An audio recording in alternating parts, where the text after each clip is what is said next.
आज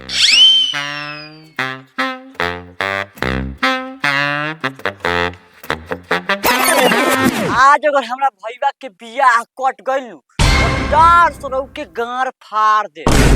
बरबराता लागत मरचाई लागल बा। सुनो तारू हो एक कप चाय लियावो वो गरम गरम। हाँ चाचा सरौ अगर जे तारा वजह से हमरा भईवा के बियाह कटल तो तारा नरम गार के गरम कटे। रे साबा गबाब के बेटा बियाह कैसरा कटी रे नाक झुके तो झाड़ में तोर भाई बा। कारे चुली जोरवा देवरा के लई के तरह के यही बात से चेहरा में कुटलनी फिर हमरा लइका के नटुरा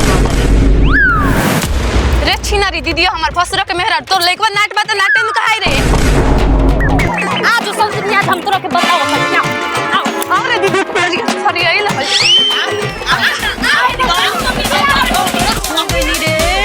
कमला पसंद पिया मारे दाना दोन खाके कमला पसंद सही मारे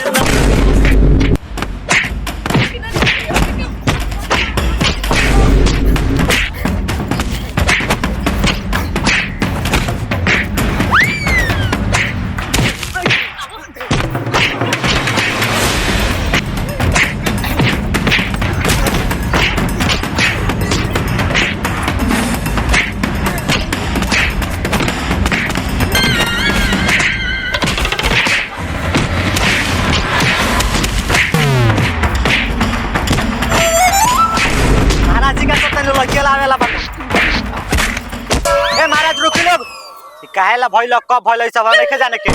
अगर ऐसे ही लड़ाई झगड़ा होत रही तो लइके लेके मुंह का दिखाए। ए चुटकी आज तुम्हारे सब कोई क्यों नहीं जा बबुआ रेडियो को लइके लावेला बाल आए बैठी आए बैठी ए बैठी महाराज।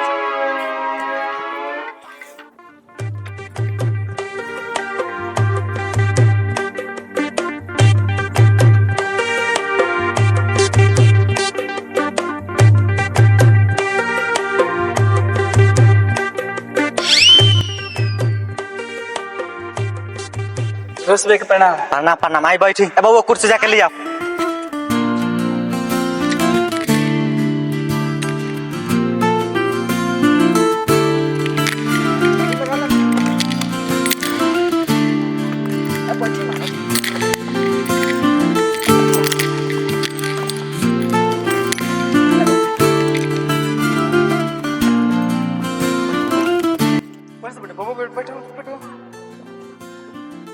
बैठी मैं बैठी ना।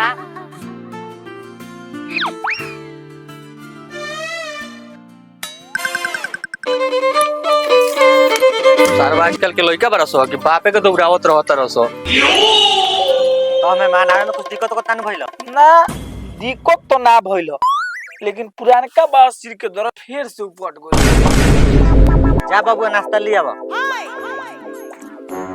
अरे मेहमान प्रणाम प्रणाम प्रणाम आई नहीं बैठी बैठी।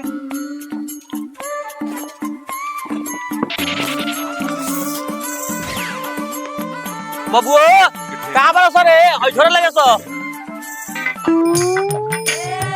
ले जा जानतनी मेहमान बाजार से मछली ले में लेट हो गइलो उकर जरूरी ना रहल ऐसे भी आज मंगर हम ना खाइले सो ना मेहमान हमार पर्दार सरबन गोगला हुआ अगर मछली ना खेनु तो सरबा सबेरे दुआर पे आके झगड़ा कर दियो काहे कि सब सरबा अपना बेटा बेटी के देखौटी में ले बरसो। अच्छा कोनो बात ना मेहमान परिदारियो निभाव जरूरी बा। ए नाश्ता नाश्ता बबुओ मेहमान लोग नाश्ता करावो बस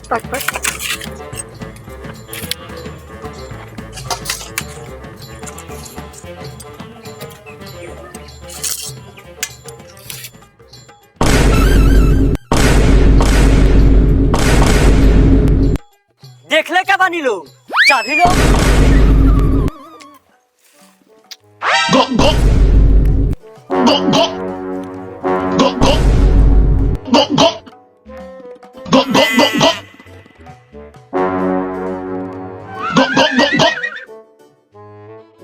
मेहमान नाश्ता पानी तो हो गइल लड़का के बुलावल जा। बबुआ छूची जा बबुआ को बुला लिया वो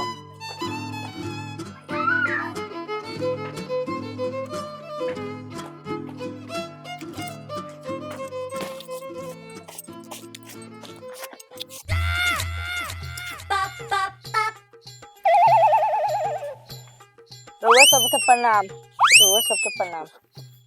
माई सेल्फ बीटू बवाली। लागत लइका ढेर पढ़ ले बा, अंग्रेजी बोलता। बबुआ बैठो।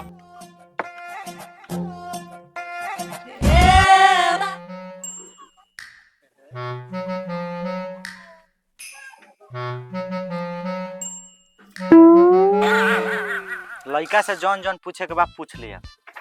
बबुआ पूछ लो। तेरा का नाम है? बीटू बवाली। And you? हम चंदन चूहा। अच्छा साला जी कैसे हैं आप? ठीक है, वैसे आप क्या करते हैं? हम इंजीनियर है, खोलते कसते हैं। क्या खोलते कसते हैं? शायद चोली। मजाक कर रहे थे, हमारा खानदानी बिजनेस है। ठीक है। पापा 2 मिनट है नहीं बा। अगुआ जी तनी देखिए गे। बात महाराज आज तक हमरा गोई में कोई बियाह कटल बा, टेंशन मत ले।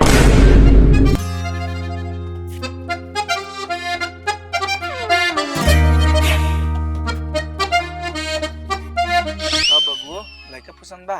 हां पापा पसंद तो बा। तब रहल बा दहेज के। बात महाराज आज तक हमरा गोई में कोई बियाह कटल बा।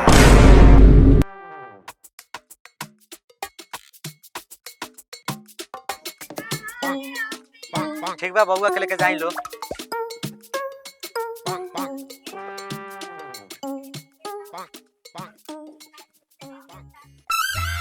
अगुआ जी लड़का तो पसंद बा, लेन देन के बात हो जाओ।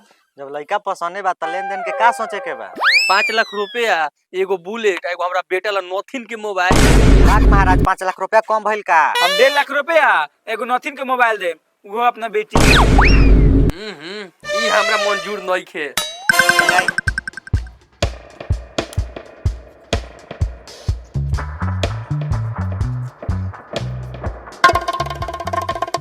अगर दहेज के चलते बियाह कटल त हमार कोनो जिम्मेवारी नहीं खे, हम अपन फीस लेके के जाए। 1.5 लाख में का होई? आजकल तो 50,000 ऑर्केस्ट्रा ले लेते। तो का बियाह के खर्चा पूरा लड़की वाला से लेम? चली 2 लाख रुपया नथिन के फोन दिलवा देता।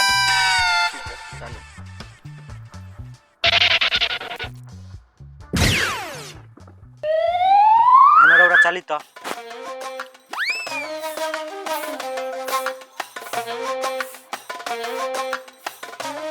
लड़का लगे 5 लाख का डिमांड बा, आ हमारा रिक्वेस्ट पर 3.5 लाख पर तैयार बा। तो बोली का कहतानी? हम 3 लाख तक देम, आपने बेटी ला एगो नथिन के फोन।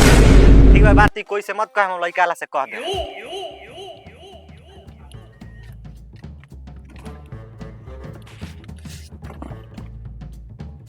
ठीक बा, मांग तो मंजूरे बा हमरा। आई लड़की देखी। अच्छा ठीक बा, रउआ लोगन मछरिया खा के जइती। ना ना ना, आज मंगल हो, माफ करे, प्रणाम।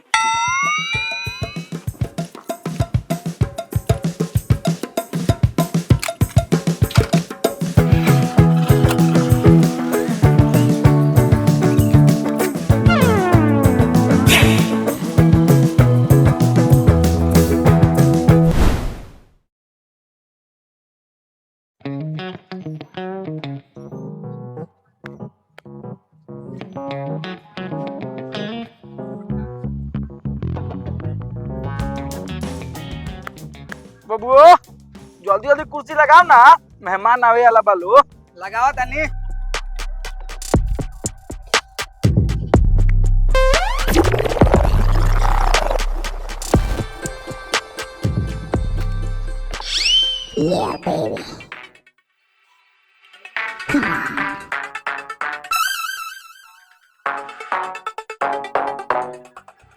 प्रणाम चाचा। आ गइलू, जा जल्दी जल्दी बबली के तैयार कराबो। ठीक बा। अगल अभी ले साला ना भाई, ओका फोन धरा के पूछी कहां रह गइल।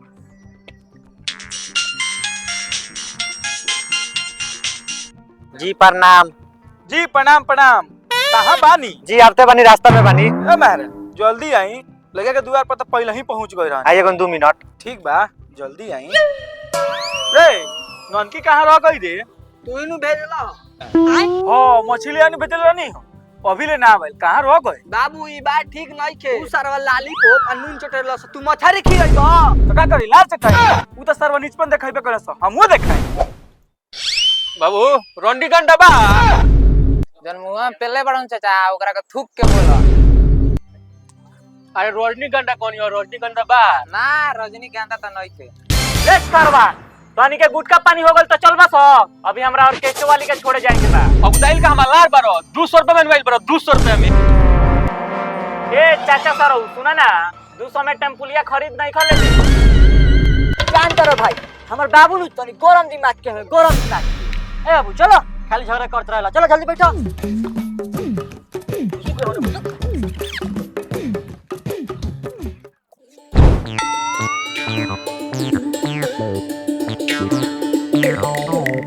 ओ पापा मछली का पैसा भुला गइल का मछली का पैसा भुलवा दे रहे चुप तक अपने दुकान पे चुप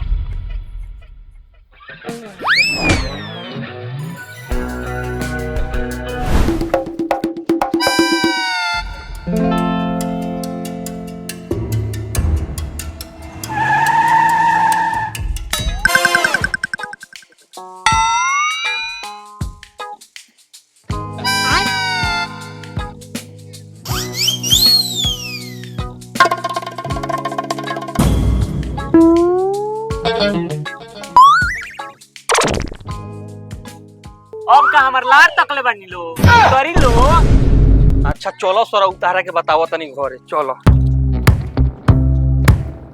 प्रणाम प्रणाम प्रणाम आई ना बैठी आई बैठी बैठी बैठी बाबा बैठी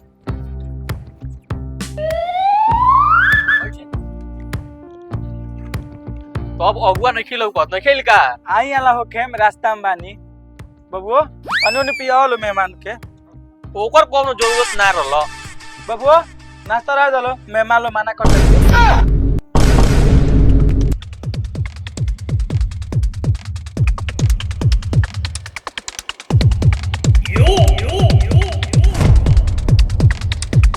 प्रणाम प्रणाम आवे में तले ठइयो गेला रोलो के नाश्ता वास्ता भइल ना नहीं भाई मुझे प्रसाद दिन नाश्ता करावल जा यहाँ लोग के हमरो तो भूख लागिए गइल बा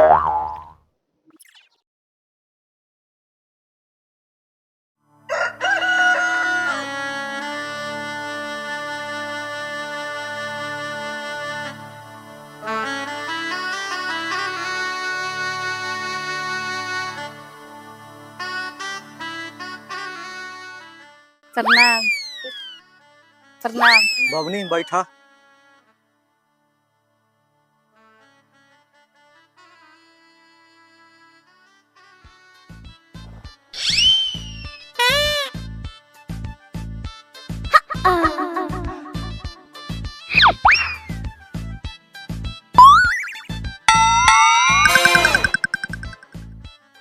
तो बबनी का नाम हो फूल कुमारी अच्छा पढ़ाई लिखाई जी 5वां तक तो अब अभी तक ले कुछ भइल बा कि ना मेरा कहने का मतलब है कि कभी तबीयत खराब नहीं ना हुआ है जी सीरियस कौन बीमारी नहीं खे कभी कभी बुखार उखार हो जाता है खैर उ तो सब कोई के होला बबनी तनी खड़ा हो सबो ना पैर भी देखल जरूरी बा कोई लड़की लंगड़ी हो तब जी बिल्कुल जरूरी बा और कुछ पूछे कोई तो पूछ ली लोग जी पूछे के बा बगल वाली डाउट के हो हमारे दोस्त अच्छा उहाँ का नाम बा माय नेम इज रानी रानी कबे तो देख के आवता मुंह में पानी बबुआ और कुछ पूछे के बा ना ना बस अब हो गए बबनी जा हमको लड़की पसंद है दहेज का फाइनल कीजिए दहेज तो फाइनल है जितना मांगे है उतना मिल जाएगा ठीक है हम चलते हैं प्रणाम समझी जी खाना वाना खा के जोती ठीक है कभी आएंगे तो खा लेंगे अब तो आना जाना लगा ही रहेगा